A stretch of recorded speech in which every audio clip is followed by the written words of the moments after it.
सभी को मेरा नमस्कार। मैं सुमन शर्मा आप सबका स्वागत करती हूँ। जैसा कि आप जानते हैं कि ये सीरीज चल रही है एमए सेकेंड सेम के विद्यार्थियों के लिए आधुनिक हिंदी कविता की सीरीज है। 2 वीडियो पहले डले हैं, वो शायद अच्छे नहीं डले, उनको दोबारा मैं डालूँगी।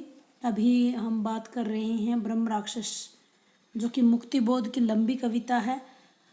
उससे महत्वपूर्ण जानकारी लेकर आपके साथ बहुत लंबी वीडियो नहीं बनाऊंगी, बहुत ही थोड़े में बहुत कुछ कहने की कोशिश की गई है।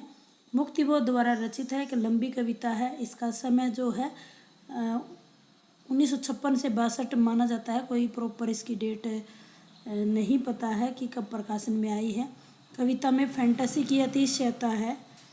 फैंटेसी इसके अंदर है, प्रतीकों व बिंबों का लंबी श्रृंखला का प्रयोग इसके अंदर किया गया है।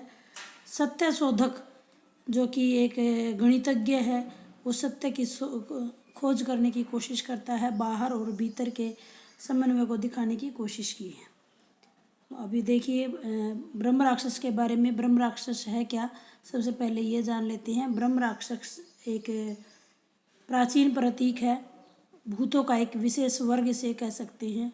शिव का गण इसको कह सकते हैं।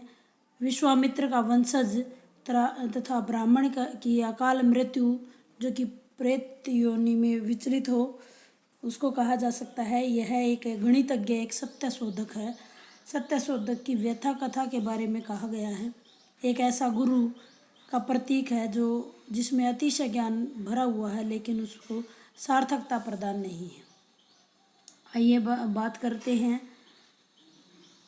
अपनी महानता में खोया हुआ गुरु है ये। कुछ न कुछ पाने की छटपटाहट इसके अंदर है, इसलिए वो बड़बड़ाता हुआ, बुदबुदाता हुआ दिखाई देता है। यह एक मिथ को अपने मन में पाले हुए है, जो कि परंपराओं का पोषक उसको मानता है। बदलती परिस्थितियों को वो स्वीकार नहीं करता है। ज्ञान अहंकार में परिवर्तित हो जाता है और सारे जो प्राकृतिक उपादान है, सूर्य चंद्रमा, उसे लग रहा है कि उसे झुक कर के नमस्कार कर रहे हैं, उसे प्रणाम कर रहे हैं। उसे एक ऐसे शिष्य की तलाश है जिसे वो अपनी ज्ञानता की जो मलिनता है वो थोप सके, उसके शरीर को रगड़ सके। और अंधेरे में भी वो बड़बड़ाता है। अंधेरे में नहीं तो ज्ञान जो है प्रकाश में होता है, लेकिन वो अंधेरे में उसको दिखाई देता है। कविता के अंदर जो है अंधेरे में वातावरण, वो रहस्यमयी चेतना के बारे में बता रहा है। सघनता इसके अंदर है, चरित्र की प्रधानता है, प्रकाश में योजना इसके अंदर बनाई गई है। दृश्यों को बांधा है, जैसे दृश्य बिंब, एक दृश्य के बाद दूसरा दृश्य। फैंटेसी के तत्वों की मुख्य शर्तें इसके अंदर विद्यमान है। नाटकीयता का गुण है, विरोध का स्वर दिखाई देता है। दिग्भ्रमित व्यक्ति, जटिल व विस्तृत जनमानस की कल्पनाओं का आयतन इसके अंदर बताया गया है। कहने का मतलब यह एक फैंटेसी की भांति, फैंटेसी का मतलब होता है कल्पना। जो बावड़ी के आसपास का वातावरण है, उसमें बावड़ी के भीतर एक ब्रह्म राक्षस है और वो बावड़ी की घनी गहराइयों में शून्य में बैठा हुआ है, यानी डूबा हुआ है। नाटकीय ढंग से इसकी शुरुआत होती है और ब्रह्म राक्षस बावड़ी में बड़बड़ाता हुआ, यानी बड़बड़ाने का मतलब उसके भीतर का पागलपन जो है गूंज बनकर दिखाई देता है। देह को लगातार साफ करने की कोशिश करता है कि जो उसके अंदर जो ज्ञान भरा हुआ है उसको वो किस प्रकार से बाहर निकाल सके। ऐसे ही बंद बना बना करके इसमें बताया गया है। 8 यानी 7, 8, 9, 10 ऐसे बंद बनाए गए हैं। ब्रह्म राक्षस के चरित्र का एक पहलू वो उभारने की कोशिश की है कि जब ब्रह्म राक्षस जैसे ही सूर्य निकलता है, उसे लगता है कि सूर्य उसको झुक करके नमस्कार कर रहा है। चांदनी की किरणें किसी दीवार से टकराती है तो ब्रह्म राक्षस समझता है कि चांदनी ने उसकी वंदना की है। ब्रह्म राक्षस में अपने ही ज्ञान का दंभ है। वो वैदिक ऋचाओं और आज तक के ज्ञान को सूत्र, छंद, मंत्र, थ्योरम, प्रमेय, Marx, Hegel, Toynbee, Heidegger, Spencer, Sartre, Gandhi के सभी सिद्धांतों को नया रूप देना चाहता है। ब्रह्म राक्षस जो बावड़ी में घनी शून्यता की गहराई में नहाता है। हर एक के अपने अनुसार वो अर्थ निकालता है। ब्रह्म राक्षस जो है एक मध्यवर्गीय बुद्धिजीवी है जो आत्म मुक्ति के लिए छटपटा रहा है। जीवन भर जिसने ज्ञान अर्जित किया है, लेकिन अब उसे ऐसा योग्य शिष्य नहीं मिल रहा है जिसके ऊपर वो अपनी ज्ञान की क्रियाएं बांध दे। ब्रह्म राक्षस में अनेक सारी स्थितियाँ आती हैं। खतरे में से परिचित करने के लिए उसको बुलाया जाता है। बावड़ी से ऐसा ध्यान आकृष्ट करने की कोशिश की गई है। कवि ने परिशक्त सूनी पड़ी बावड़ी और उसके आसपास का सुंदर शब्द चित्र खींचा है। सूनी अंधियारी बावड़ी के आसपास शून्य जंगल के वातावरण का भी उन्होंने प्रयोग किया है। ब्रह्म राक्षस एक सत्य शोधक, एक अनुवेंशक है जो सत्य की खोज करना चाह रहा है, लेकिन सत्य को नहीं पा रहा है। ब्रह्म राक्षस सत्य की खोज करना तो चाहता है, परंतु उसके मार्ग में अनेक बाधाएं, पागलपन जैसा व्यवहार और स्वयं की पीड़ा भरी हुई है। ब्रह्म राक्षस में अहम भाव का चित्रण कवि ने किया है कि ज्ञान जो है वो बांटने से बढ़ता है। उसको अंदर रखे गए तो ब्रह्म राक्षस सी स्थिति हो जाती है। ब्रह्म राक्षस के अहंकारी व्यक्तित्व के बारे में बताने की कोशिश की है। एक बुद्धिजीवी, मध्यम वर्गीय बुद्धिजीवी है जो आत्म मुक्ति के लिए छटपटा रहा है। ब्रह्म राक्षस आत्म मुक्ति और आत्म संतुष्टि चाहता है, जिसके लिए वो बार बार संघर्ष कर रहा है। उसके संघर्ष जो है आंशिक सफलता मिलती है, लेकिन बाद में उसे उसके हिस्से में असफलता ही लगती है। मुक्ति बोध ने आत्म संघर्ष में ब्रह्म राक्षस की मौत, उसके प्रयत्न समाप्त होने की बात भी कही है।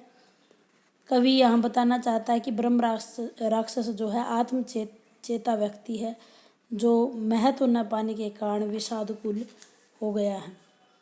ब्रह्म राक्षस की व्यथा और पीड़ा को वो ट्रेजेडी बताते हैं। ब्रह्म राक्षस की परिणति पर अपनी संवेदना व्यक्त करते हुए सजल शिष्य होने की अभिलाषा व्यक्त भी वो करते हैं। वो बताते हैं कि ब्रह्म राक्षस की जो पीड़ा है वो मृत्यु पर ही संवेदना अर्जित करते हैं। वो अपने ज्ञान से को जब किसी को दे नहीं पाते तो उन्हें आत्मग्लानि होती है। ब्रह्म राक्षस किसी मरे हुए पक्षी की भांति इस संसार से विदा लेता है। उसकी आत्मा की ज्योति अनजानी होकर हमेशा के लिए सो जाती है। वो बार बार सवाल करता है। कवि मध्यम वर्गीय व्यक्ति है और वर्ग चेतस है। उसे निर्वासित और जो बुजुर्वा भ्रमों के शिकार मध्यम वर्गीय बुद्धिजीवी की परिणति को समझाते हुए ज्ञानात्मक संवेदना से भरा हुआ है। ब्रह्म राक्षस का सजल उर शिष्य हो जाना चाहता है, लेकिन यह अधूरा कार्य उसकी संवेदना का स्रोत संगत तथा पूर्ण निष्कर्षों तक नहीं पहुंचता। अगर हम भाषा की बात करें तो भाषा जो है शुद्ध साहित्यिक खड़ी बोली है। पूरी कविता में प्रसाद गुण दिया गया है। तत्सम तद्भव शब्दों का इसके अंदर प्रयोग किया गया है। प्रतीकात्मक शैली का प्रयोग इसके अंदर किया गया है। आपको लगेगा कि इसमें फैंटेसी की अगर हमने बात की थी तो फैंटेसी क्या है। फैंटेसी में आप सबको बताना चाहूँगी कि फैंटेसी एक प्रकार की, ये ग्रीक भाषा से शब्द लिया गया है। अमूर्त को मूर्त करना, अदृश्य को दृश्य करना फैंटेसी कहलाता है। फैंटेसी भौतिक शास्त्र के नियमों की सीमा टूट जाती है, यानी कल्पना जगत में विचरता है। और फैंटेसी और मुक्तिबोध के अगर मैं संबंध की बात करूं तो उन्होंने फैंटेसी का बहुत ही व्यापक प्रयोग किया है। जैसे जयशंकर प्रसाद ने कामायनी में किया, उसी प्रकार इन्होंने प्रयोग किया है। साहित्य की एक डायरी और इन्हीं की मुख्य रचना कामायनी एक पुनर्विचार, दोनों में फैंटेसी संबंधी मौलिक विचार इसमें दिखते हैं। कला के प्रथम क्षण की अनुभूति अगले क्षण में विधायक कल्पना का रूप धारण कर लेती है। उसका परिणाम ही फैंटेसी होती है। शब्दबद्ध होने की लंबी प्रक्रिया के बाद परिवर्तित होकर एक नया रूप धारण कर लेना कवि ने फैंटेसी बताया है। वे कहते हैं, मैं विचरण करता हूँ एक फैंटेसी में, एक निश्चित है कल वास्तव होगी। कहने का मतलब यह है, जैसे कहा जाता है कि कोई भी चीज़ जब संसार में बनती है तो वो दो जगह बनती है, पहले किसी के मन पटल यानी मानस पटल पर बनती है, उसके बाद ही वो वास्तविक स्वरूप लेती है। ज़्यादा लंबी वीडियो ना बना करके उम्मीद करती हूँ ब्रह्म राक्षस आपको समझ आई होगी। धन्यवाद।